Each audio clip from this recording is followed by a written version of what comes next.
Le Seigneur soit avec vous. Et avec votre esprit. Évangile de Jésus-Christ selon saint Luc. Gloire à toi, Seigneur.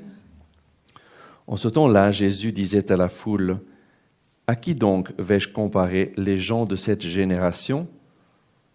À qui ressemblent-ils? Ils ressemblent à des gamins assis sur la place qui s'interpellent en disant, « Nous avons joué de la flûte et vous n'avez pas dansé. Nous avons chanté des lamentations et vous n'avez pas pleuré. » Jean le Baptiste est venu en effet. Il ne mange pas de pain, il ne boit pas de vin, et vous dites c'est un possédé. Le Fils de l'homme est venu, il mange, il boit, et vous dites voilà un glouton et un ivrogne, un ami des publicains et des pécheurs. Mais par tous ces enfants, la sagesse de Dieu a été reconnue juste.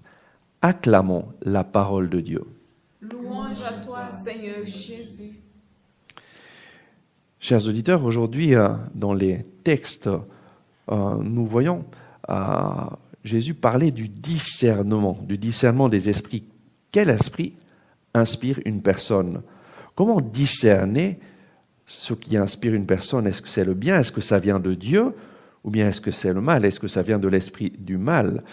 Et Jésus parle de deux critères. Le premier critère, c'est le critère mondain. Jésus dit, regardez, à quoi comparer les gens de cette génération? Ils sont comme des gamins incapables de discerner. Et en effet, Jean le Baptiste est venu, il ne mange pas de pain, il ne boit pas de vin, et vous dites, c'est un possédé. Pourquoi? Simplement parce que Jean le Baptiste prêchait la conversion, prêchait un changement de vie, et lorsqu'on ne veut pas changer de vie, simplement, on accuse la personne, c'est un possédé. Et ensuite, Jésus, le Fils de l'homme, est venu, il mange, il boit, et vous dites, voilà un glouton, un ivrogne, un ami des publicains et des pécheurs.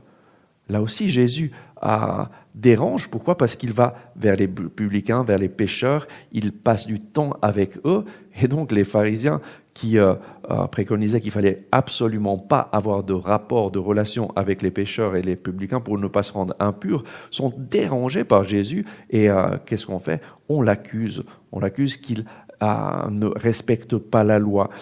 Et ça, c'est vraiment le critère mondain. Et le critère mondain, c'est quoi? C'est moi, le critère de la vérité. La personne humaine décide, c'est moi qui décide ce qui est bien, ce qui est mal, et personne d'autre que moi. Si j'aime cela, c'est bien. Si j'aime pas, c'est mal. Et ce critère, malheureusement, est devenu un des critères les plus courants dans notre société. La majorité des gens disent « Ah, moi j'aime ça, alors c'est bien. Moi j'aime pas ça, c'est mal. » C'est nous qui décidons ce qui est bien, ce qui est mal pour notre vie. Et en fait, sans nous rendre compte, nous tombons dans le même traquenard que l'ennemi a proposé à Adam et Ève. Si c'est vous qui choisissez ce qui est bien, ce qui est mal, vous n'aurez plus besoin de Dieu, vous allez être Dieu vous-même. Et donc, vous n'avez plus besoin d'une autorité supérieure à vous qui vous dit ce qui est bien, ce qui est mal. Et la personne humaine pense justement comme ça. Et alors, on arrive à appeler le mal bien et le bien mal. Et dans notre société, on a commencé avec l'avortement. Et l'avortement, oui, dans certaines situations, oui, c'est bien, c'est mieux qu'on avorte. Et on a commencé à justifier ça. Et maintenant, nous arrivons dans une société où chaque année, il y a plus de 40 millions de petits-enfants qui sont avortés, tués. Et on décide que c'est bien parce que la personne humaine a décidé que c'est normal. Mais non, ce que Dieu dit que c'est mal, c'est un mal, et c'est un mal pour toujours. Ce n'est pas la personne humaine qui va changer.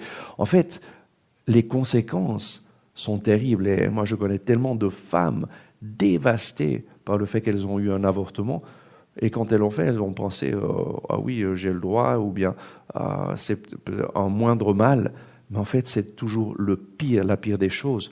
Pourquoi? Parce que tuer une personne porte des conséquences terribles dans la femme qui l'a fait, mais aussi dans sa famille. Et plein de femmes tombent dans la dépression, tombent dans des maladies psychiques. Pourquoi? Parce que on a décidé de suivre le critère du monde et d'appeler bien ce qui est mal.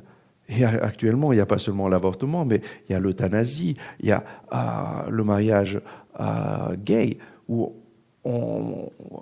des homosexuels peuvent adopter des enfants, alors ce n'est plus le droit des enfants qui est contemplé, mais c'est le droit de la personne humaine, et on s'en fout radicalement qu'un enfant a besoin d'un papa et d'une maman.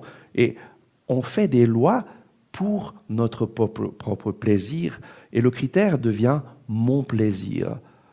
Et là, Jésus dit, ces gens sont comme des gamins, incapables de discerner si ça vient du bien ou si ça vient de Dieu, si c'est le bien ou si c'est le mal.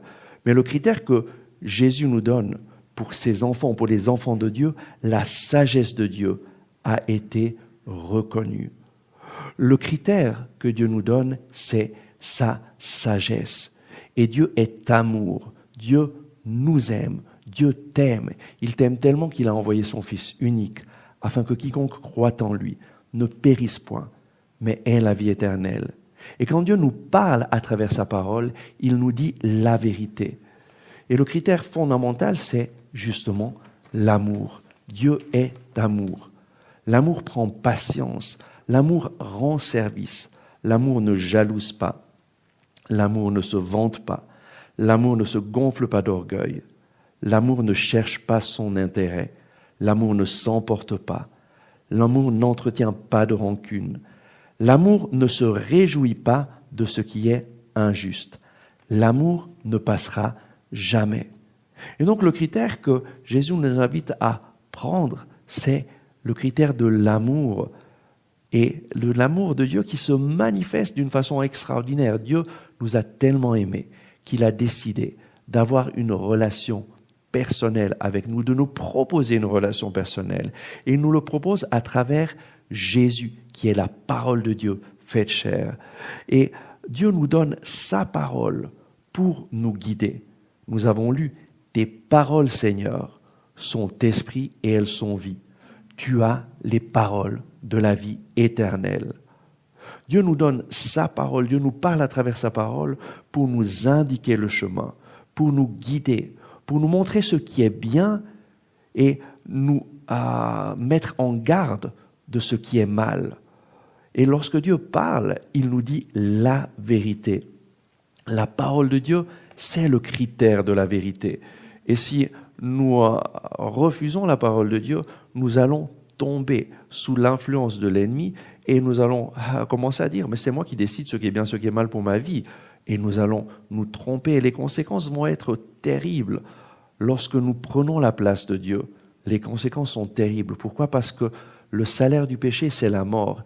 Et lorsque Dieu nous dit de ne pas faire quelque chose, c'est parce qu'il sait les conséquences physiques, psychologiques, les conséquences dans nos familles, les conséquences dans notre vie et les conséquences néfastes qu'a le péché, qu'a toute attitude qui est contraire à ce que Dieu désire. Parce que c'est lui qui t'a créé et lorsqu'il t'a créé, il t'a créé d'une manière merveilleuse. Et Dieu sait très bien comment nous fonctionnons. Dieu sait très bien ce qui nous fait du mal.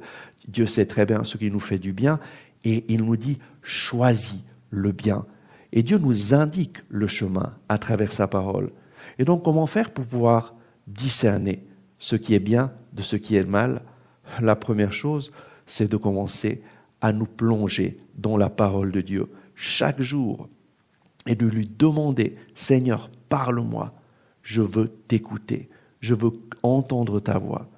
Et la parole de Dieu est formée de 2 testaments, le Nouveau Testament et l'Ancien Testament. Mais comme nous voulons rencontrer Jésus, nous allons directement au Nouveau Testament en commençant par les évangiles. Et je vous invite, chers auditeurs, à lire chaque jour la parole de Dieu, en commençant par les évangiles et ensuite les actes des apôtres et les lettres de Saint Paul, les lettres des apôtres, en demandant « Seigneur, parle-moi, ton serviteur écoute. Seigneur, donne-moi ta sagesse, donne-moi de discerner ta volonté. Je veux faire ta volonté. » Parce que c'est lorsque nous faisons la volonté du Seigneur que notre vie va être bénie et que nous allons être pleinement heureux. Oui, Seigneur, nous venons en ta présence pour te demander cette grâce de lire chaque jour ta parole, de recevoir chaque jour ta parole de vie. Seigneur, viens nous parler à travers ta parole, à travers l'évangile. Viens nous indiquer le chemin à suivre. Viens nous montrer ta volonté pour que nous puissions vivre cette vie en plénitude pour laquelle tu nous as créés. Amen.